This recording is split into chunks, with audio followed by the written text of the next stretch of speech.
I'm a nurse. Last night, I saw something strange on the security camera.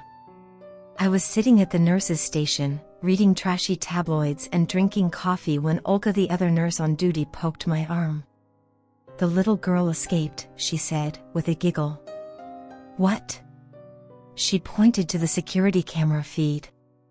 Little Madeline was standing in the hallway, her image grainy and pixelated. We'd admitted Madeline at 8:23 p.m. A little girl, no more than 6. Her face covered in blood. She'd taken a nasty fall down the stairs. Dr. Thompson was worried she might develop a subdural hematoma, so we were keeping her for overnight. No, she shouldn't be up. I paused, leaning towards the monitor. And where'd she get those clothes? She wasn't wearing the hospital gown we'd put her to bed in. No, she was wearing a black dress, white stockings, and shiny black shoes. As if she were all dressed up for church. Or a funeral. And she kept whipping her head back and forth. As if expecting someone to come down the hallway. Well? Are you going to go get her or not? Olga said, looking up from her phone. Yeah, I'll get her.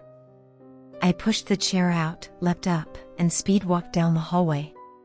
Madeline? I called as I rounded the corner. Madel. My breath caught in my throat. There was no one there. I walked up to her room. Madeline? I called, poking my head in. She was sleeping peacefully in bed. Weird. I walked back to the nurse's station. I couldn't help feeling a bit unsettled. I know kids sometimes do freaky things, but this was so weird.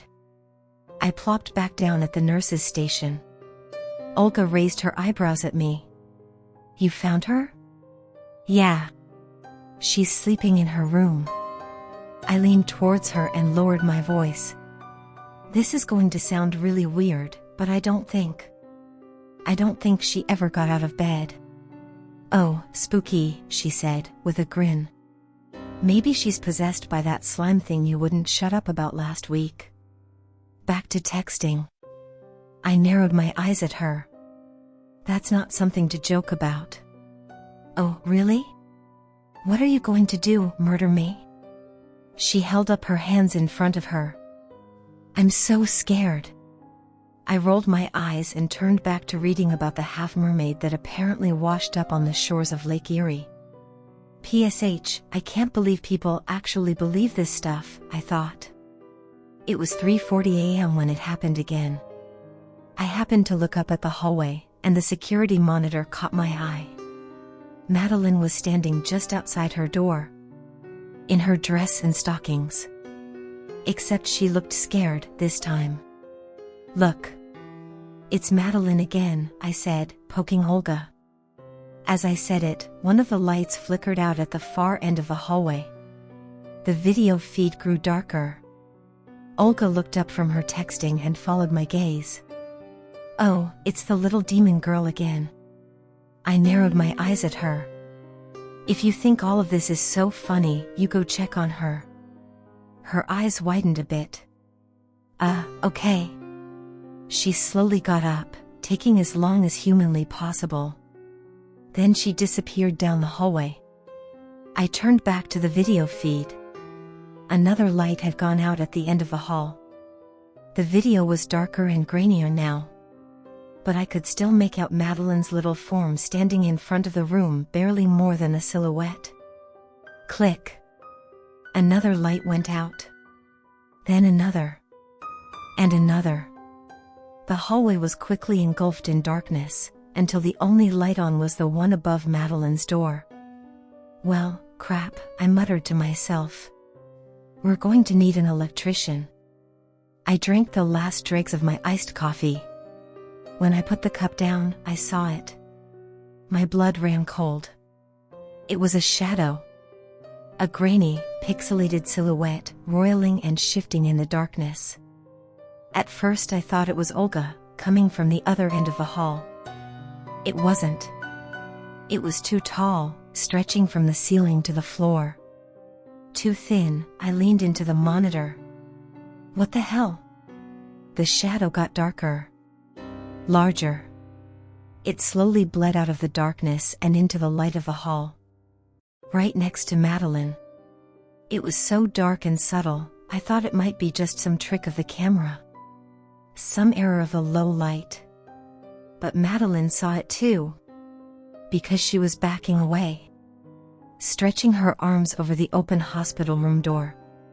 Shaking her head violently. The shadow advanced. Beep. Beep.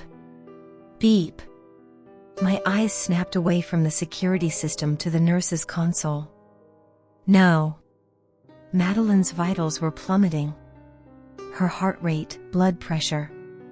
I shot up and sprinted down the hallway. Olga had just gotten there, her hand on the doorknob. Half the hallway was dark, just like in the feed. But no tall shadow like I'd seen, no Madeline standing in the hallway. Call Dr. Thompson. I screamed. She's in trouble. I flew past her, into the room. Madeline lay still and motionless on the bed. Her heart had stopped. I ran over. Started CPR. Come on, I screamed, internally. Please don't take her from us.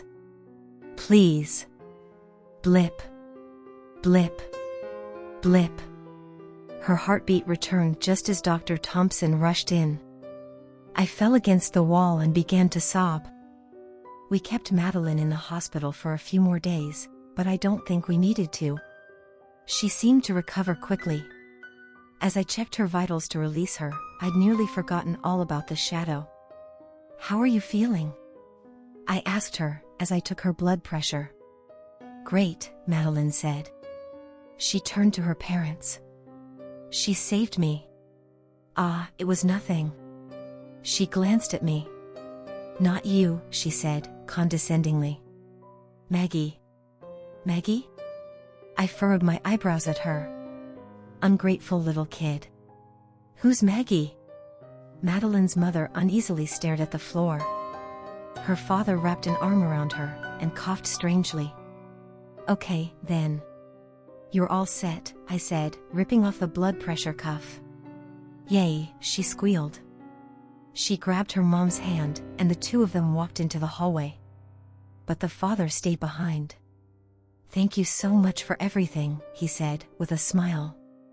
As I understand it, you saved Madeline's life. No, that was Maggie, I said, rolling my eyes. He coughed again, strangely. The curiosity bit into me. Completely overstepping my bounds as a nurse, I asked, who's Maggie? Her imaginary friend? He sighed heavily. Sort of. When my wife was pregnant with Madeline, she was actually pregnant with twins. My heart stopped. Identical twins. But one of them passed away in the womb, he continued. We told Madeline, since we don't believe in keeping secrets. But it appears we made a mistake. Little Madeline has an overactive imagination. Always talks about Maggie, as if she's actually still with us. He coughed again, strangely, and I realized it was to stop an impending sob. He reached out to shake my hand. Thank you so much again. He turned and followed his family down the hallway. But all I could think about was the little girl, who looked exactly like Madeline, standing outside her door, protecting her.